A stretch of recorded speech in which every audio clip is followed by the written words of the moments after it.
Hello, listeners, and welcome back to our channel. I'm T Storyteller. So, I hope that all of you are doing great and all of you are eager to learn something new. That's why today I am here with our new story, Alibaba and the 40 Thieves. This is a very interesting and popular story. So, before moving towards our story, if you like my voice or like this story, so please do subscribe to our channel. So, now let's move towards it. There once lived in a town of Parisa two brothers, one named Qasim and the other Ali Baba. Their father divided a small inheritance equally between them. Qasim married a very rich wife and became a wealthy merchant. Ali Baba married a woman as poor as himself and lived by cutting wood and bringing it upon three asses into the town to sell. One day, when Ali Baba was in the forest and had just cut wood enough to load his asses, he saw at a distance a great cloud of dust which seemed to approach him.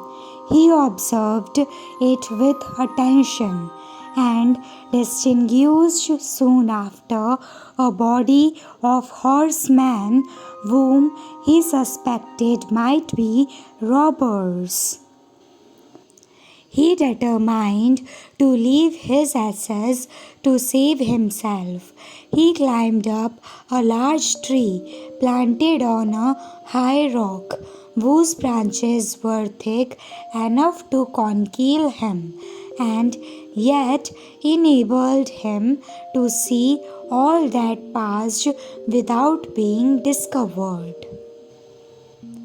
The troop, who were to the number of 40, all well mounted and armed, came to the foot of the rock on which the three stood, and there dismounted.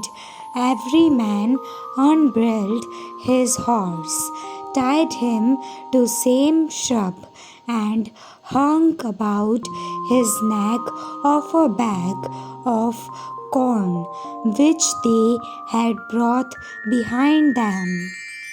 Then each of them took off his saddlebag, which seemed to Ali Baba from its weight to be full of gold and silver. One, whom he took to be their captain, came under the tree in which Ali Baba was concealed, and making his way through some shrubs, pronounced these words, "Open, Simsim."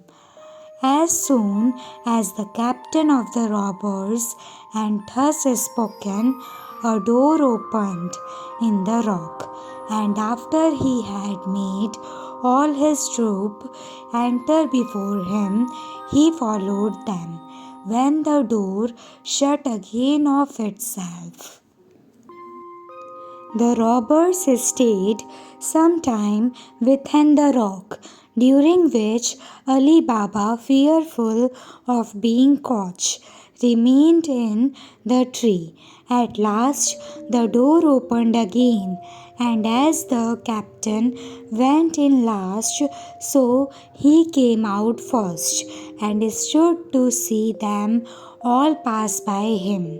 When Ali Baba heard him make the door close by pronouncing these words, "Sat Shimsim," every man at once went and bridled his horse, fastened his wallet, and mounted again.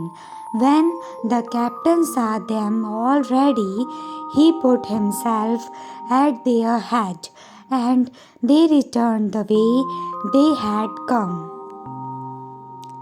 Ali Baba followed them with his eyes as far as he could see them, and after forward he stayed a considerable time before he descended, remembering the words the captain of the robbers used to cause the door to open and shut. He had the curiosity to try if his pronouncing them would have the same effect. Accordingly, he went among the shops and, perceiving the door concealed behind them, stood before it and said, "Open, Sim Sim," and door instantly flew wide open. Alibaba, who expected a dark, dismal cavern, was surprised to see a well lighted and spacious chamber, which received the light from an opening at the top of the rock, and in which were all sorts of provisions, rich bells of silk, stuff, brocade, and valuable carpeting piled upon one another, gold and silver ingots in great heaps, and money in bags.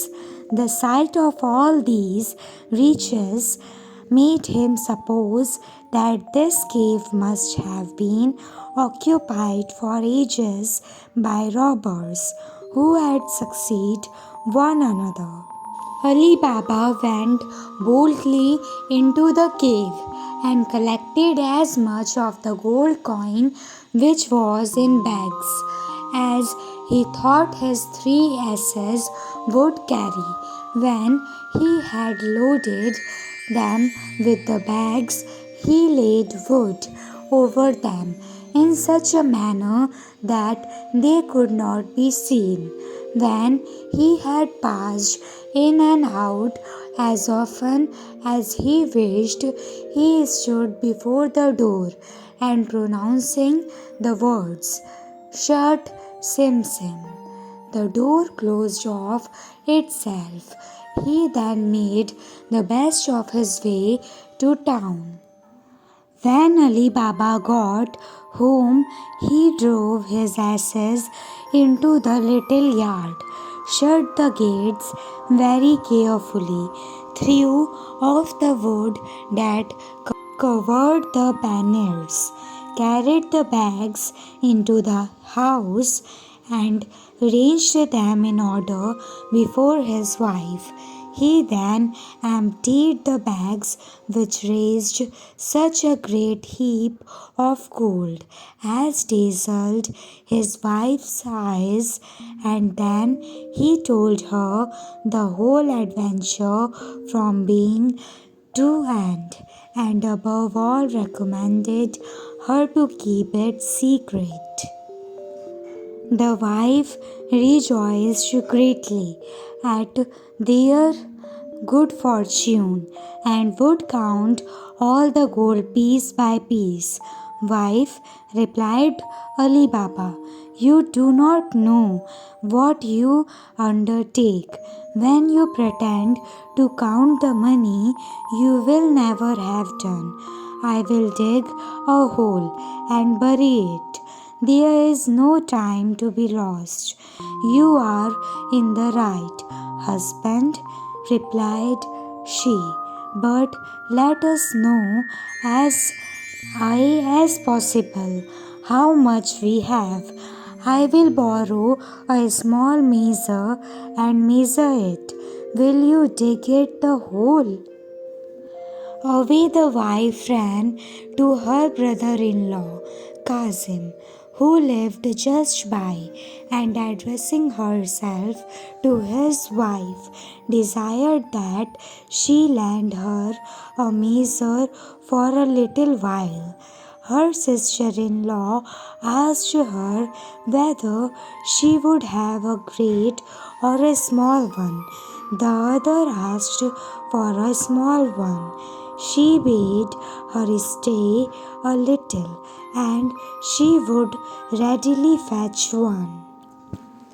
The sister-in-law did so, But as she knew Alibaba's poverty, she was curious to know what sort of grain his wife wanted to measure, and artfully putting some soot at the bottom of the measure, brought it to her with an excuse that she was sorry that she had made her stay so long, but that she could not find it sooner.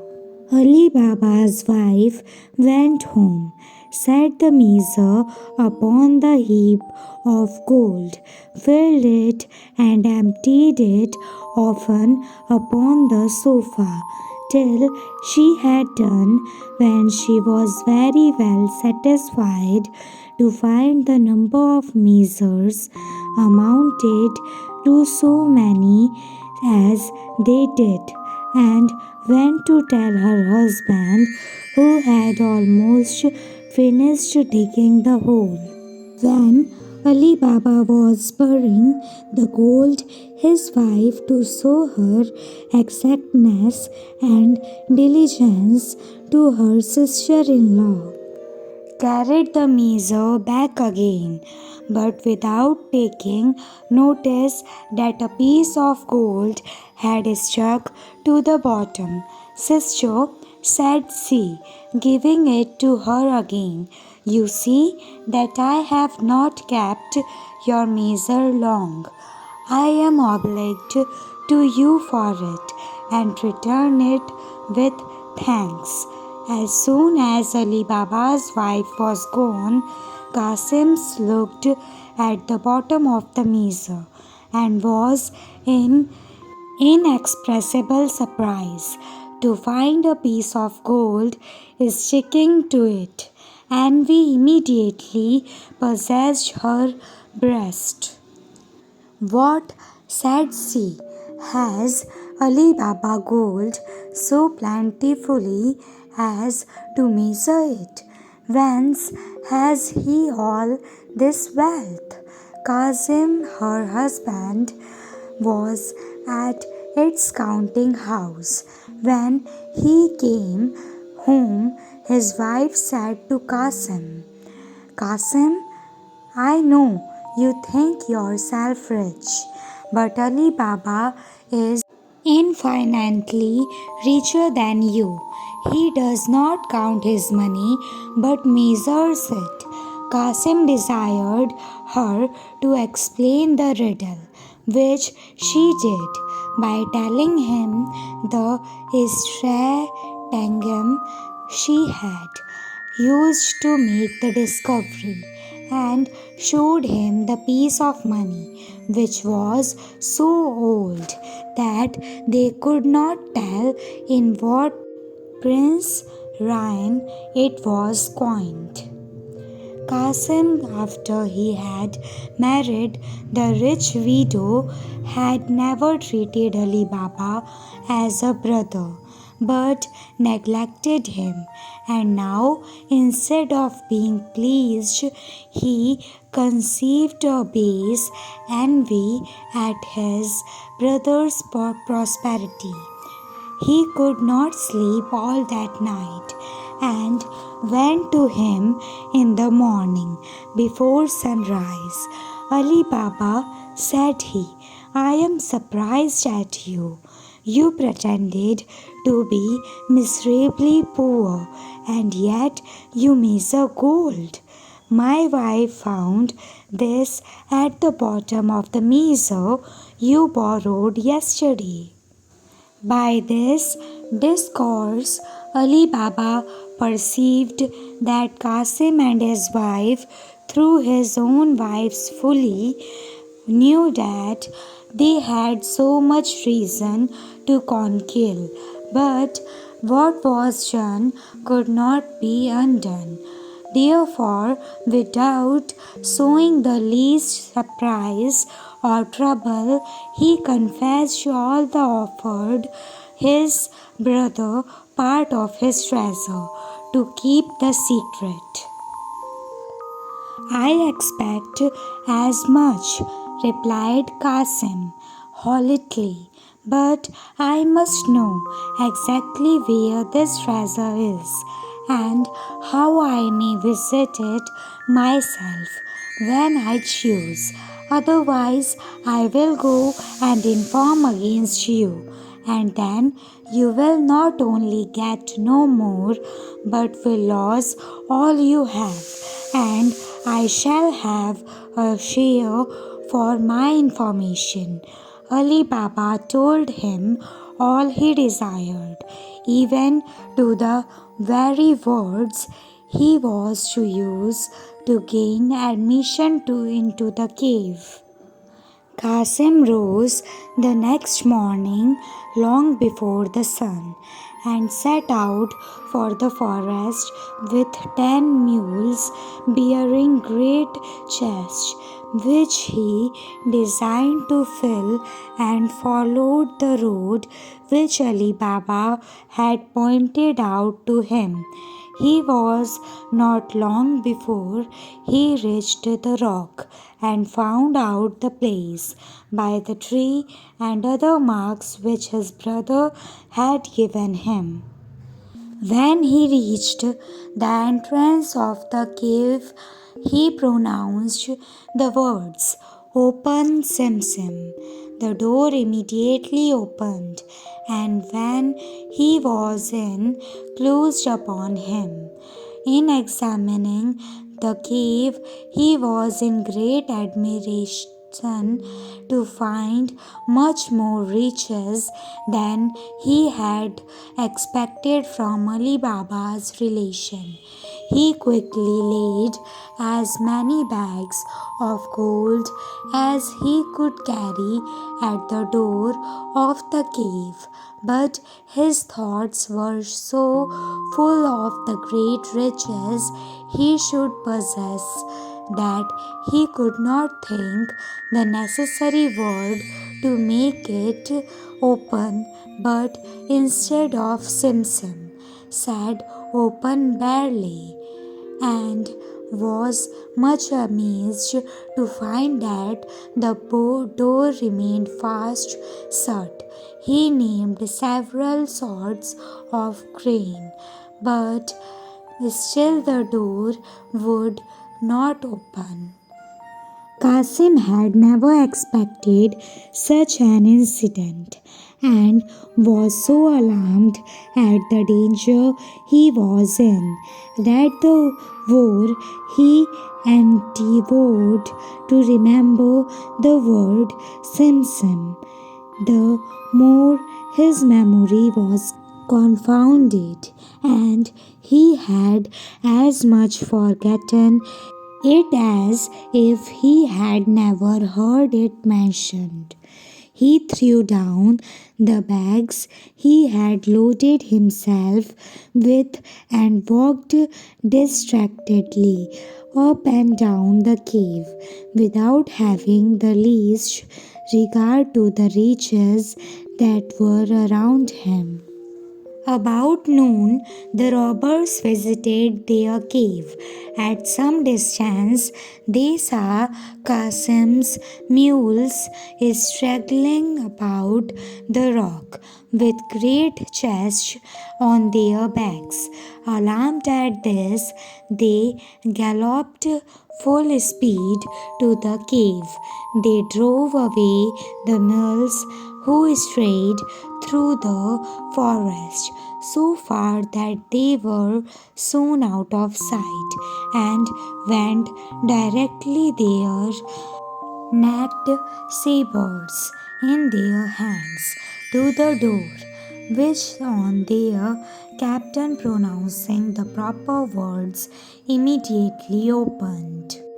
Qasim, who heard the noise of the horses' feet, at once guessed the arrival of the robbers, and resolved to make one effort for his life.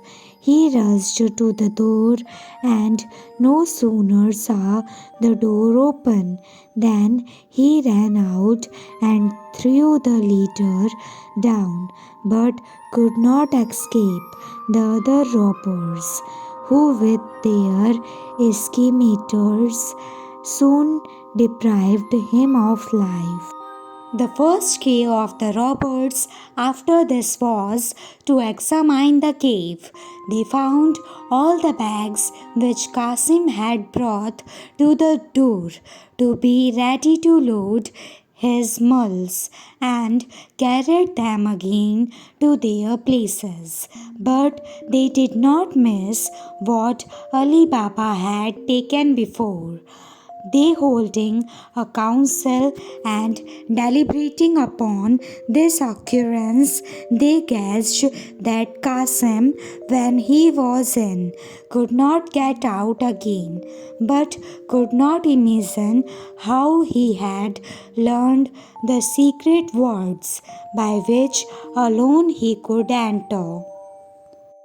They could not deny the fact of this being there, and to terrify any person or accomplice who should attempt the same thing, they agreed to cut Qasim's body into 4 quarters, to hang 2 on one side and 2 on the other, within the door of the cave.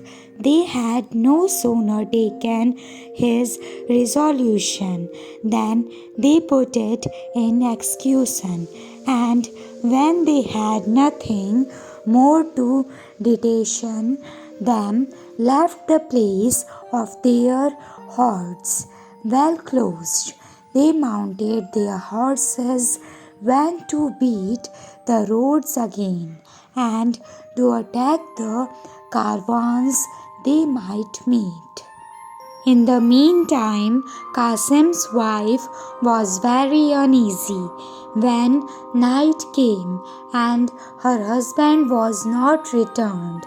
She ran to Ali Baba in great alarm and said, I believe, brother-in-law, that you know Qasim is gone to the forest, and upon what count? It is now night and he has not returned. I am afraid some misfortune has happened to him. Ali Baba told her that she need not frighten herself, for that certainly Qasim would not think it proper to come into the town till the night should be pretty far advanced. Qasim's wife, considering how much it concerned her husband to keep the business secret, was the more easily persuaded to believe her brother in law. She went home again and waited patiently till midnight. Then her fear redoubled, and her grief was the more sensible because she was forced to keep it to herself. She repented of her foolish curiosity and cursed her desire of prying into the affairs of her brother and sister in law. She spent all the night in weeping, and as soon as it was day went to them, telling them by her tears and cause of her coming. Ali Baba did not wait for his sister-in-law to desire him to go to see what was become of Qasim, but departed immediately with his 3 asses. Beginning for her first to moderate her grief, he went to the forest. And when he came near the rock, having seen neither his brother nor his mules on his way, was seriously alarmed at finding some blood split near the door, which he took for an ill omen.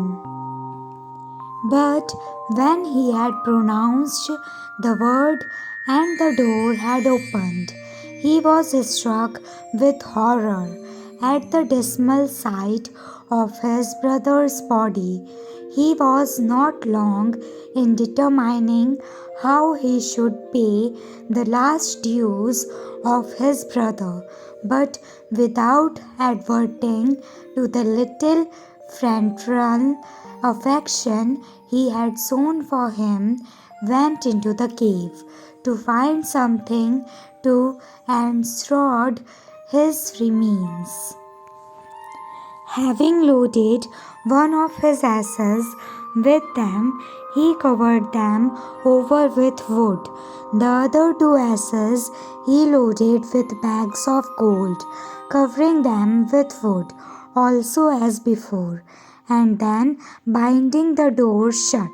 He came away, but was so courteous as to stop some time to the end of the forest, that he might not go into the town before night.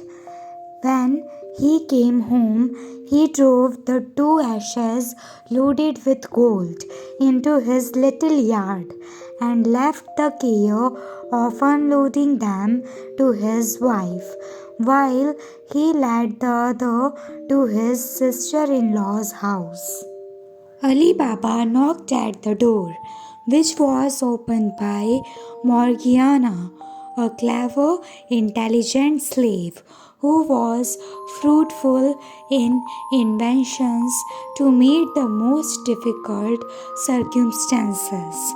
When he came into the court, he unloaded the ash and, taking Morgiana aside, said to her, "You must observe an invaluable scarcity.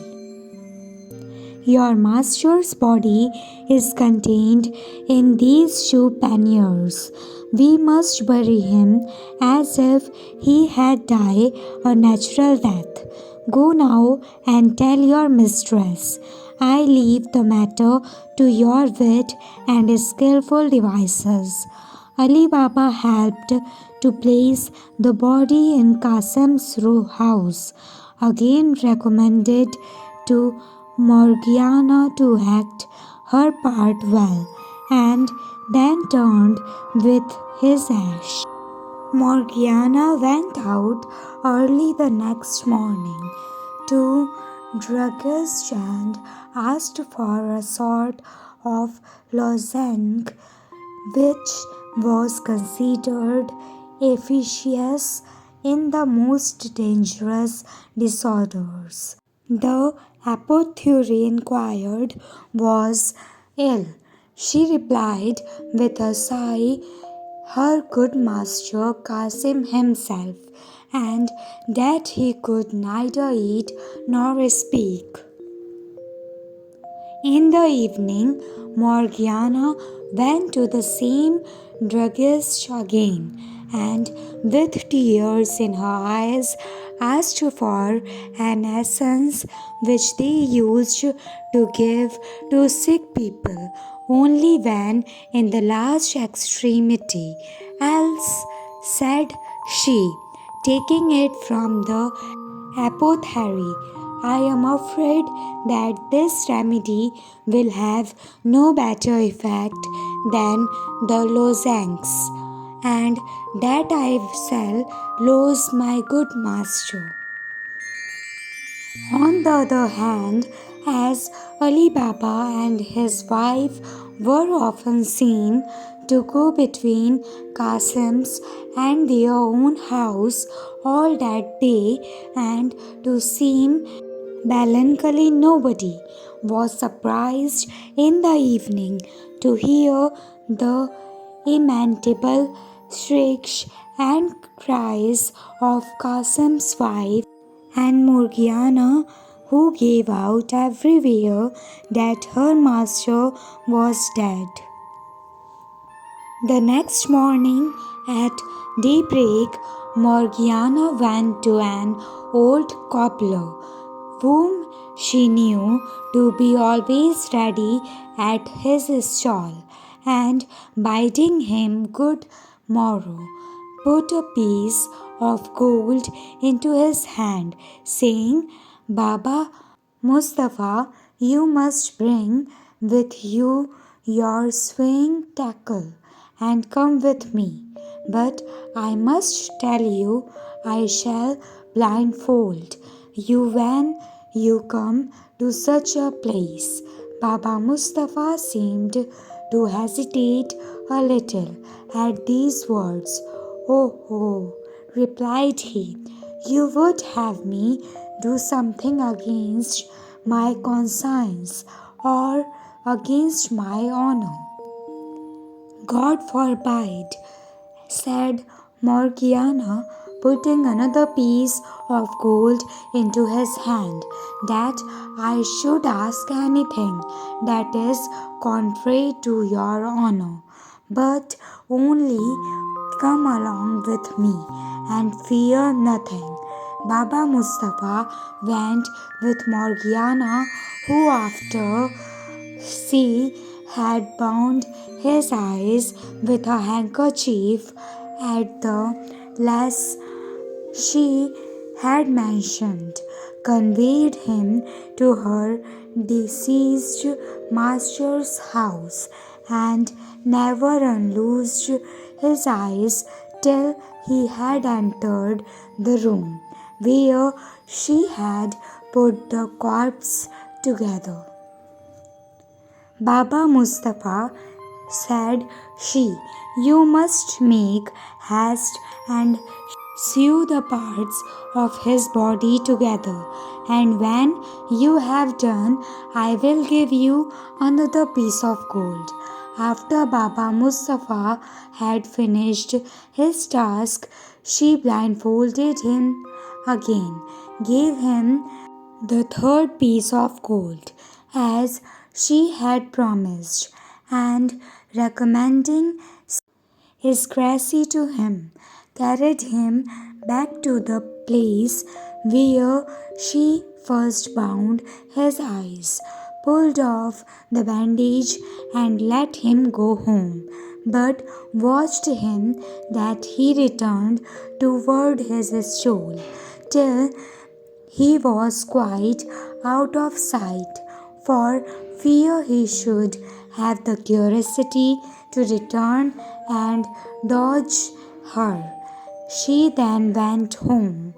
Morgiana, on her return, warmed some water to wash the body, and at the same time Alibaba perfumed it with incense and wrapped it in the burying clothes with the accustomed ceremonies.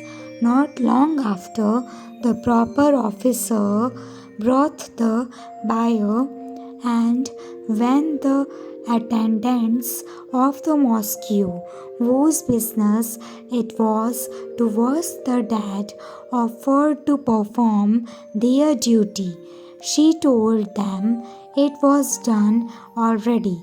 Shortly after this, the Imayun and the other ministers of the mosque arrived. 4 neighbors carried the corpse to the burying ground, following the Imaun, who recited some prayers. Ali Baba came after with some neighbors, who often relieved the others in carrying the bier to the burying ground. Morgiana, a slave to the deceased, followed in the procession, weeping, beating her breast, and tearing her hair. Qasim's wife stayed at home, mourning, uttering lamentable cries with the women of the neighborhood, who came according to custom during the funeral and joining there. In this manner, Qasim's melancholy that was concealed and hushed up between Ali Baba, his widow, and Morgiana, his slave, with so much contrivance that nobody in the city had the least knowledge or suspicion of the cause of it. 3 or 4 days after the funeral, Alibaba removed his few goods openly to his sister's house, in which it was agreed that he should in future live. But the money he had taken from the robbers he conveyed thither by night. As for Qasim's warehouse, he entrusted it entirely to the management of his eldest son. While these things were being done, the 40 robbers again visited their retreat in the forest. Great then was their surprise to find Qasim's body taken away with some of their bags of gold.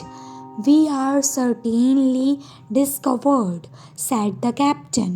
"The removal of the body and the loss of some of our money plainly shows that the man whom we killed had an accomplice, and for our own lives' sake we must try to find him. What say you, my lads?" All the robbers unanimously approved of the captain's proposal. "Well," said the captain, "one of you, the boldest and most skillful among you, must go into the town disguised as a traveler and a stranger, to try if he can hear any talk of the man whom we have killed, and over to find out who he was and where he lived.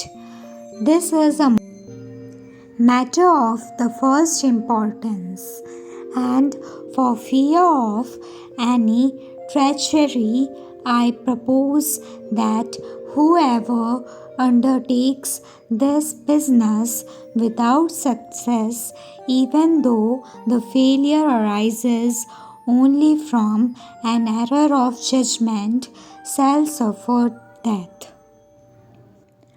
Without waiting for the sentiments of his companions, one of the robbers started up and said, "I submit to this condition, and think it an honor to expose my life to serve the troop."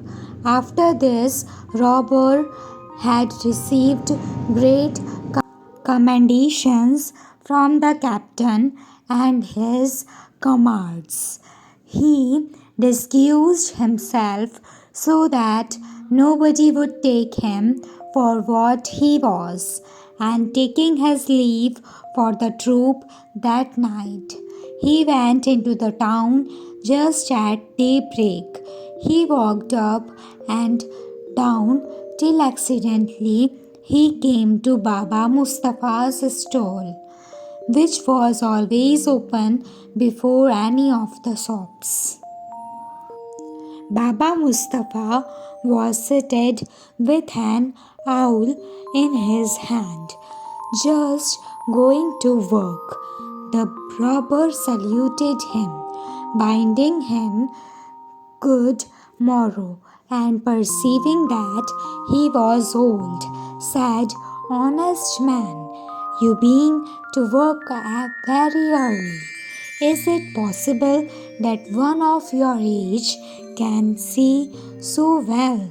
I question, even if it were somewhat lighter, whether you could see to stitch." "You do not know me," replied Baba Mustafa. "For old as I am, I have extraordinary good eyes, and you will not doubt it when I tell you that I swayed the body of a dead man. Together in a place where I had not so much light as I have now. "A dead body!" exclaimed the robber with affected amazement. "Yes, yes," answered Baba Mustafa. "I see you want me to speak about, but you shall know no more." The robber felt sure that he had discovered what he sought. He pulled out a piece of gold and putting it into Baba Mustafa's hand, said to him, "I do not want to learn your secret, though I can assure you might safely trust me with it. The only thing I desire of you is to show me the house where you stitched up this dead body. If I were disposed to do you that favor," replied Baba Mustafa, "I assure you I cannot.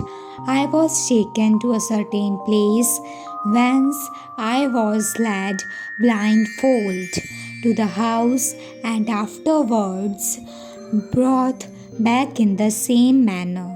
You see, therefore, the impossibility of my doing what you desire." "Well," replied the robber, "you may, however, remember a little of the way that you were led blindfold. Come, let me blind your eyes at the same place. We will walk together. Perhaps you may recognize some part, and as everyone should be paid for his trouble, here is another piece of gold for you.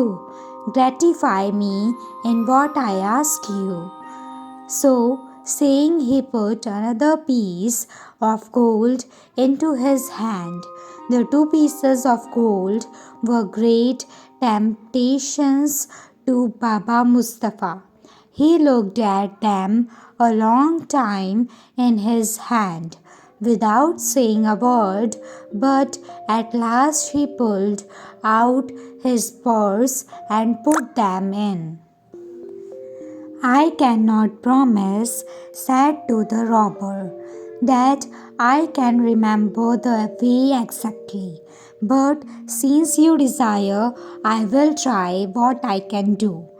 At these words, Baba Mustafa rose up to the great joy of the robber and led him to the place where Morgiana had bound his eyes. "It was here," said Baba Mustafa. "I was blindfolded and I turned this way." The robber tied his handkerchief over his eyes and walked by him till he stopped directly at Qasim's house, where Ali Baba then lived. The thief, before he pulled off the band, marked the door with a piece of chalk which he had ready in his hand, and then asked him if he knew whose house that was, to which Baba Mustafa replied that as he did not live in that neighborhood, he could not tell. The robber, finding that he could discover no more from Baba Mustafa, thanked him for the trouble he had taken and left him to go back to his stall, while he returned to the forest, persuaded that he should be very well received. A little after the robber and Baba Mustafa had parted, Morgiana went out of Ali Baba's house upon some errand, and upon her return, seeing the mark the robber had made, stopped to observe it. "What can be the meaning of this mark?" said she to herself. Somebody intends my master no good. However, with whatever intention it was done, it is advisable to guard against the worst.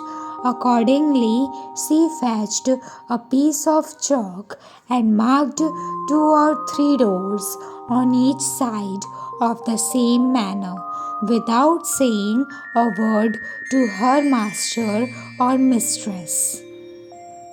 In the meantime, the robber rejoined his troop in the forest and recounted to them his success, expatiating upon his good fortune in meeting so soon with the only person who could inform him of what he wanted to know. All the robbers listened to him with the utmost satisfaction. Then the captain, after commanding his diligence, addressing himself to them all, said, Commanders, we have no time to lose. Let us set off well armed without its appearing who we are, but that we may not excite any suspicion, let only 1 or 2 go into the town together and join at our ranges, which shall be the great square. In the meantime, our commander, who brought us the good news, and I will go and find out the house, that we may consult what had best be done. This speech and plan was approved by all, and they were soon ready. They filled off in parties of 2 each, after some interval of time, and got into the town without being in the least suspected. The captain and he, who had visited the town in the morning as a spy, came in the last. He led the captain into the street where he had marked Alibaba's residence, and when they came to the first of the houses which Morgiana had marked, he pointed it out. But the captain observed that the next door was also chalked in the same manner and in the same place, and showing it to his guide, asked him which house it was, that or the first. The guide was so confused that he knew not what answer to make, but he was still more puzzled when he and the captain saw 5 or 6 houses similarly marked. He assured the captain with an oath that he had marked but one, and could not tell who had chalked the rest, so that he could not distinguish the house which the cobbler had stopped at.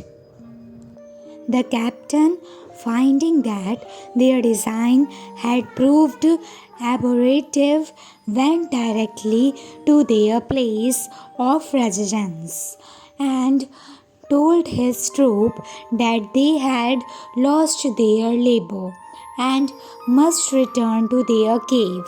He himself sent them the example, and they all returned as they had come. When the troop was all got together, the captain told them the reason of their returning, and presently the conductor was declared by all worthy of death. He commanded himself, acknowledging that he ought to have taken better precautions, and prepared to receive the stroke from him who was appointed to cut off his head. But as the safety of the troop required the discovery of the second intruder into the cave, another of the gang, who promised himself that he should succeed better, presented himself, and his offer being accepted, he went and corrupted Baba Mustafa as the other had done, and being sown the house, marked it in a place more remote from sight, with red chalk. Not long after, Morgiana, whose eyes nothing could escape, went out and seeing the red chalk, and arguing with herself, and she had done before, marked the other neighbor's house in the same place and manner. The robber, on his return to his company, valued himself much on the precaution he had taken, which he looked upon as an infallible way of distinguishing Alibaba's house from the others, and the captain and all of them thought it must succeed. They conveyed themselves in the town with the same precaution as before. But when the robber and his captain came to the street, they found the same difficulty, at which the captain was enraged, and the robber in as great confusion as his predecessor. Thus, the captain and his troop were forced to retire a second time, and much more dissatisfied, while the robber, who had been the author of the mistake, underwent and the same punishment, which he willingly submitted to. The captain, having lost two brave fellows of his troop, was afraid of diminishing it too much by pursuing this plan to get information of the residence of their plunderer. He found by their example that their heads were not so good as their hands on such occasions, and therefore resolved to take upon himself the important commission. Accordingly, he went and addressed himself to Baba Mustafa, who did him the same service he had done to the other robbers. He did not set any particular mark on the house, but examined and observed it so carefully, by passing often by it, that it was impossible for him to mistake it. The captain, well satisfied with his attempt and informed of what he wanted to know, returned to the forest.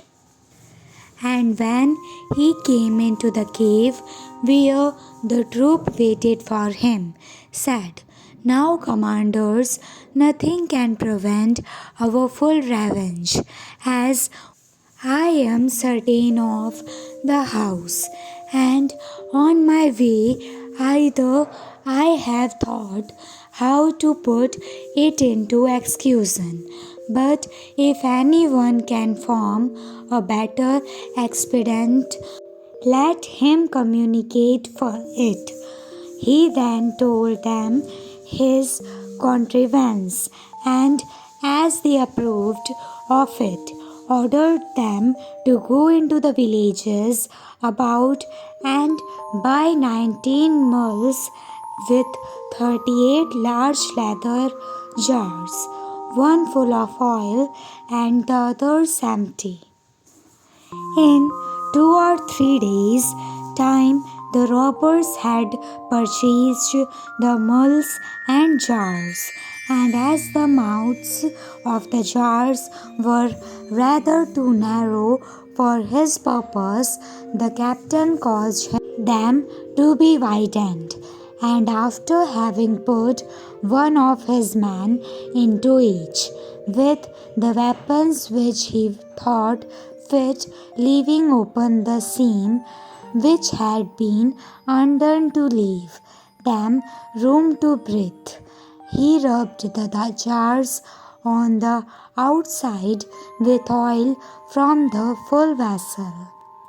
Things being thus prepared, when the 19 mules were loaded with 37 robbers in jar and the jar of oil, the captain, as their driver, set out with them and reached the town by the dusk of the evening.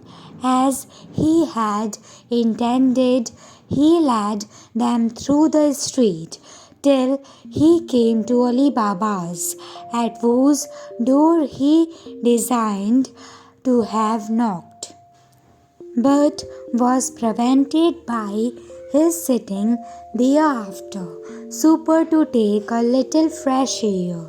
He stopped his mules, addressed himself to him, and said, I have brought some oil a great way to sell at tomorrow's market, and it is now so late that I do not know where to lodge.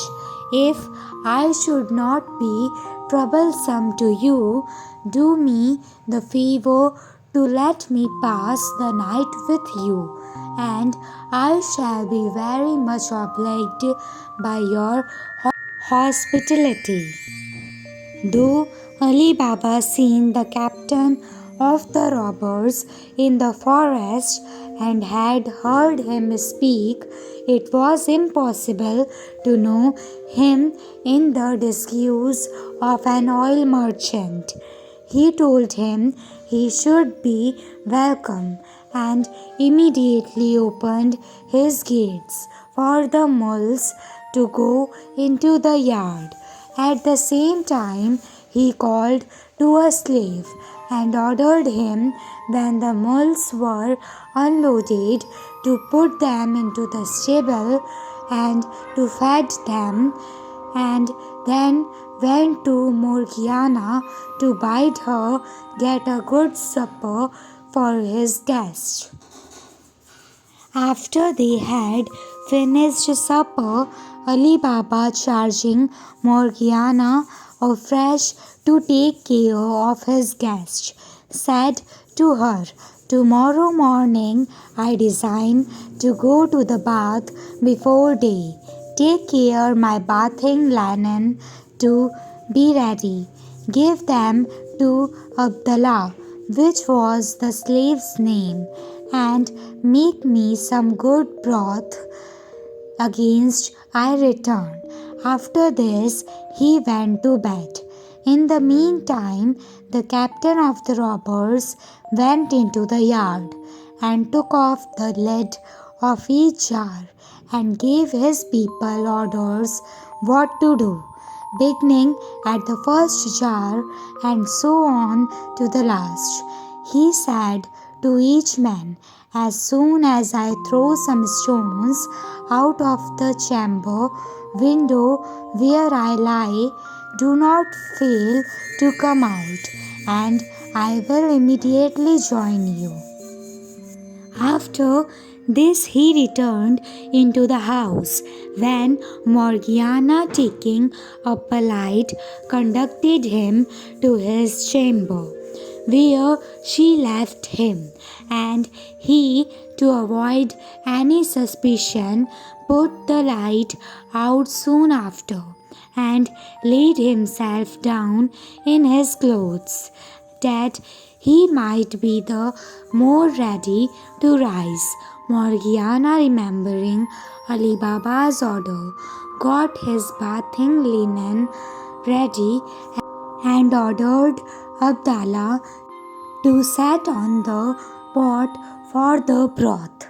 But while she was preparing it, the lamp went out, and there was no more oil in the house, nor any candles.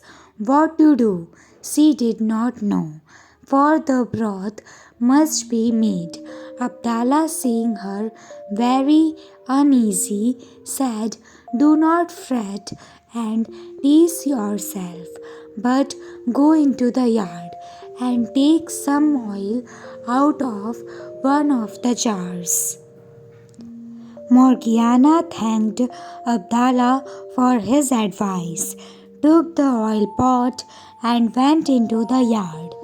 When, as she came nigh the first jar, the robber within said softly, "Is it time?" Though naturally much surprised at finding a man in the jar instead of the oil she wanted. She immediately felt the importance of keeping silence, as Alibaba, his family, and herself were in great danger, and collecting herself without showing the least emotion, she answered, "Not yet, but presently." She went quietly in this manner to all the jars, giving the same answer, till she came to the jar of oil. By this means, Morgiana found that her master Ali Baba had admitted 38 robbers into his house, and that this pretended oil merchant was their captain. She made what haste she could to fill her oil pot and returned into the kitchen, where as soon as she had lighted her lamp, she took a great kettle, went again to the oil jar, filled the kettle, and set it on a large wood fire, and as soon as it boiled, went and poured enough into every jar to stifle and destroy the robber within. When this action, worthy of the courage of Morgiana, was executed without any noise, as she had projected, she returned into the kitchen with the empty kettle, and having put out the great fire she had made to boil the oil, and leaving just enough to make the broth, but put out the lamp also, and remained silent, resolving not to go to rest till, through a window of the kitchen which opened into the yard, she had seen what might follow. She had not waited long before the captain of the robbers got up, opened the window, and finding no light and hearing no noise or anyone stirring in the house, gave the appointed signal by throwing little stones, several of which hit the jars, as he doubted not by the sound they gave. He then listened, but not hearing or perceiving anything whereby he could judge that his companions stirred, he began to grow very uneasy, threw stones again a second and also a third time, and could not comprehend the reason that none of them should answer his signal. Much alarmed, he went softly down into the yard, and going to the first jar, while asking the robber whom he thought alive if he was in readiness, smelt the hot boiled oil, which sent forth a steam out of the jar. Hence, he knew that this plot to murder Ali Baba and plunder his house was discovered. Examining all the jars one after another, he found that all his gang were dead, and enraged to despair At having failed in his design, he forced the lock of a door that led from the yard to the garden and climbing over the walls made his escape.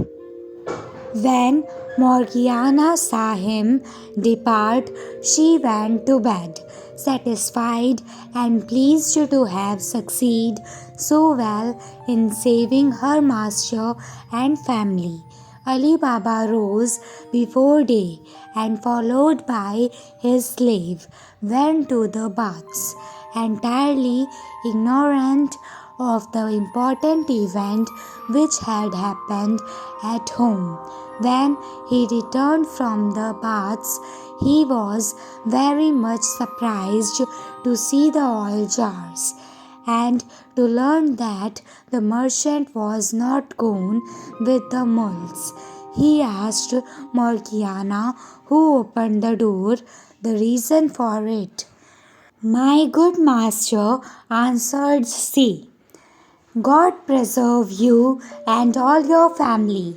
You will be better informed of what you wish to know when you have seen what I have to show you, if you will follow me. As soon as Morgiana had shut the door, Ali Baba followed her.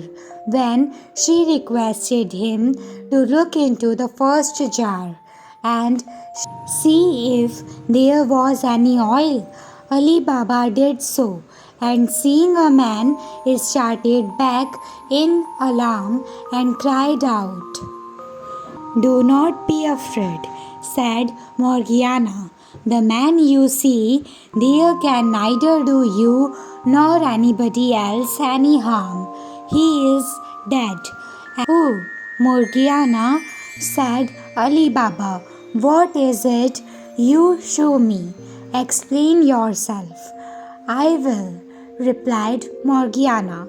Moderate your astonishment and do not excite the curiosity of your neighbors, for it is the great importance to keep this affair secret. Look into all the other jars. Ali Baba examined all the other jars, one after another, and when he came to that which had the oil in it, found it prodigiously shrunk, and stood for some time motionless, sometimes looking at the jars and sometimes at Morgiana, without saying a word, so great was his surprise. At last, when he had recovered himself, he said, And what has become of the merchant? Merchant, answered she, he is as much one as I am. I will tell you who he is and what has become of him. But you had better hear the story in your own chamber, for it is time for your health that you had your broth after your bathing. Morgiana then told him all she had done, from the first observing the mark upon the house to the destruction of the robbers and the flight of their captain. On hearing of these brave deeds from the lips of Morgiana, Ali Baba said to her, God by your means has delivered me from the snares of these robbers, led for my destruction. I owe therefore my life to you, and for the first token of my acknowledgement, I give you your liberty from this moment till I can complete your recompense as I intend. Ali Baba's garden was very long and shaded at the farther and by a great number of large trees. Near these, he and the slave Abdallah dug a trench, long and wide enough to hold the bodies of the robbers. And as the earth was light, they were not long in doing it. When this was done, Ali Baba hid the jars and weapons, and as he had no occasion for the mills, he sent them at different times to be sold in the market by his slave. While Ali Baba was taking these measures, the captain of the 40 robbers returned to the forest with inconceivable mortification. He did not stay long. The loneliness of the gloomy cave became frightful to him. He determined, however, to avenge the death of his companions and to accomplish the death of Ali Baba. For this purpose, he returned to the town and took a lodging in a khan, disguising himself as a merchant in silks. Under this assumed character, he gradually conveyed a great many sorts of rich stuffs and fine linen to his lodging from the cave, but with all the necessary precautions to conceal the place whence he brought them, in order to dispose of the merchandise when he had thus amazed them together. He took a warehouse which happened to be opposite to Qasim's, which Ali Baba's son had occupied since the death of his uncle. He took the name of Kogia Hussain, and as a newcomer was according to custom extremely civil and complacent to all the merchant his neighbors. Ali Baba's son was from his vicinity one of the first to converse with Kogia Hussain, who strove to cultivate his friendship more particularly. 2 or 3 days after he was settled, Ali Baba came to see his son, and the captain of the robbers recognized him at once and soon learned from his son who he was. After this, he increased his assiduities, caressed him in the most engaging manner, made him some small presents, and often asked him to dine and sup with him, when he treated him very handsomely. Ali Baba's son did not choose to lie under such obligation to Kogia Hussain, but was so much strengthened for want of room in his house that he could not entertain him. He therefore acquainted his father Ali Baba with his wish to invite him in return. Ali Baba with great pleasure took the treat upon himself.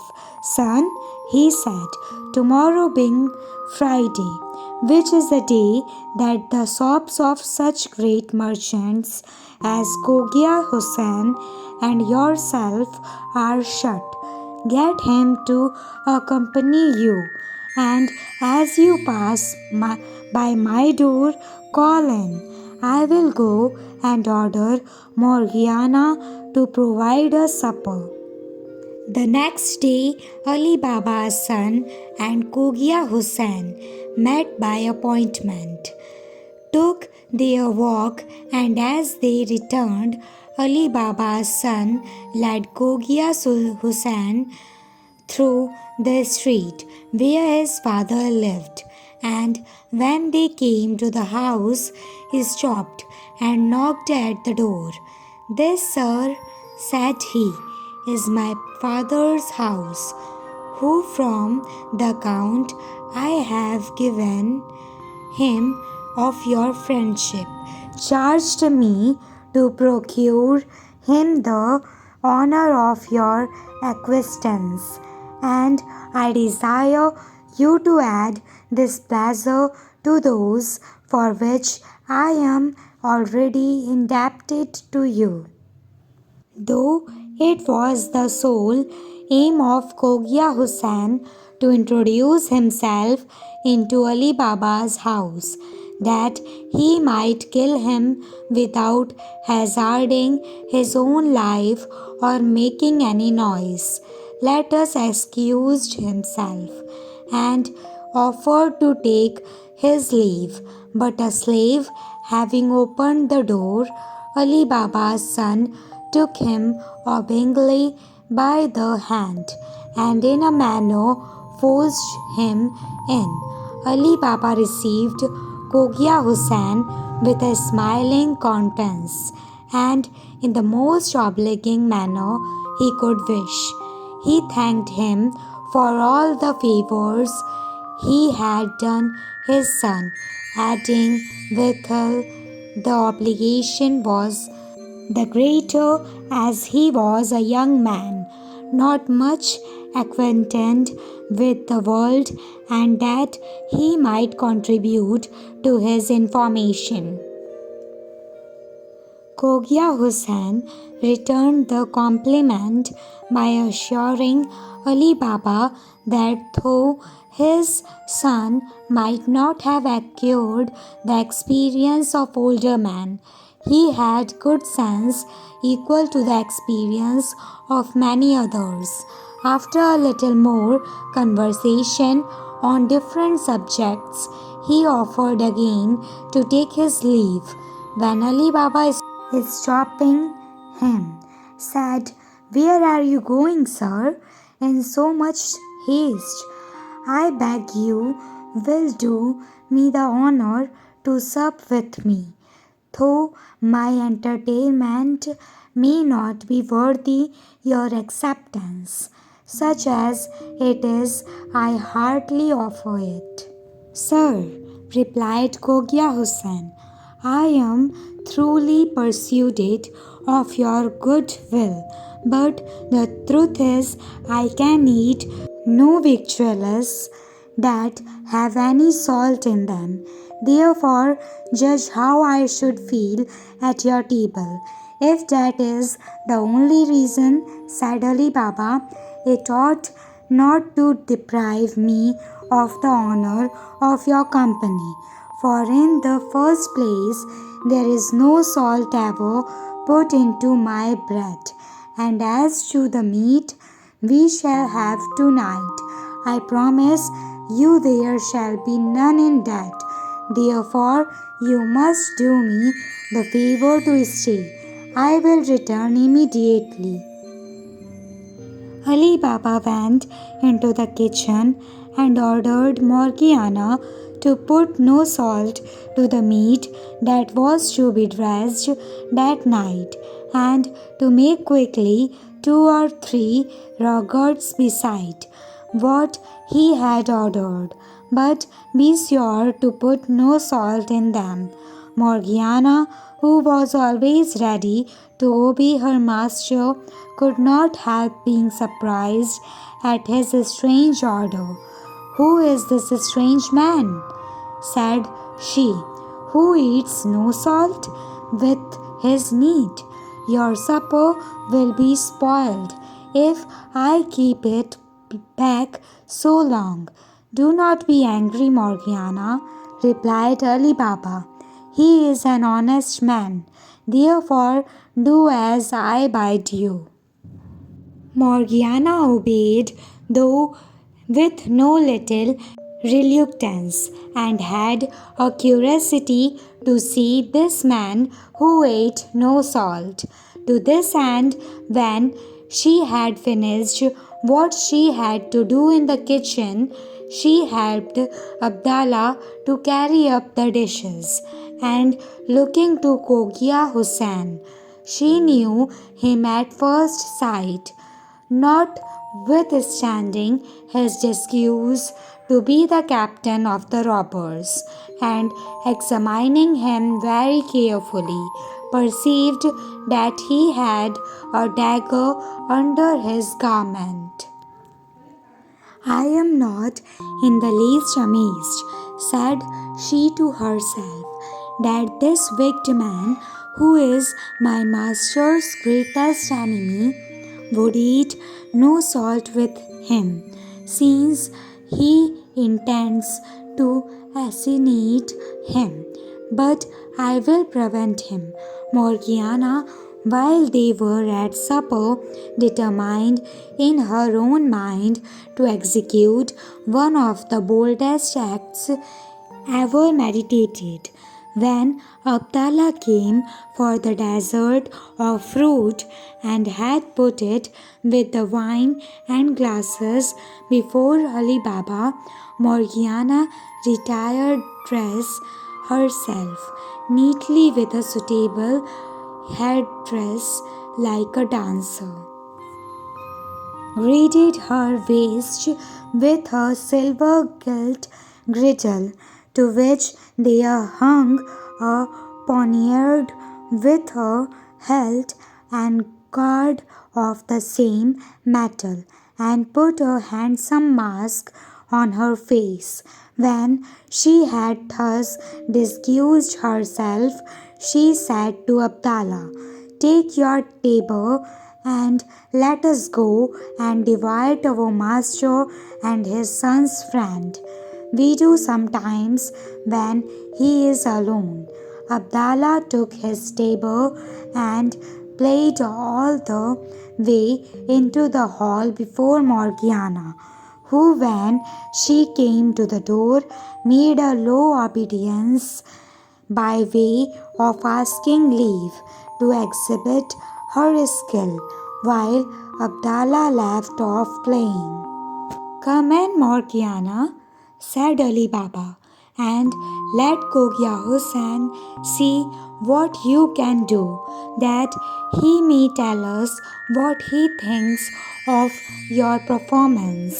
Cogia Hussain, who did not accept this diversion after supper, began to fear he should not be able to take advantage of the opportunity he thought he had found, but hoped, if he now missed his aim, to secure it another time by keeping up a friendly correspondence with the father and son.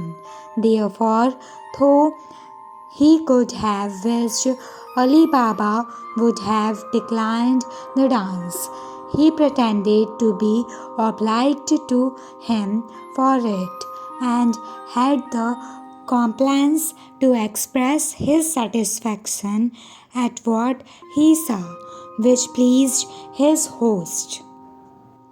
As soon as Abdallah saw that Ali Baba and Cogia Hussain had done talking, he began to play on the tabor and accompanied it with an air, to which Morgiana, who was excellent performer, danced in such a manner as would have created admiration in any company.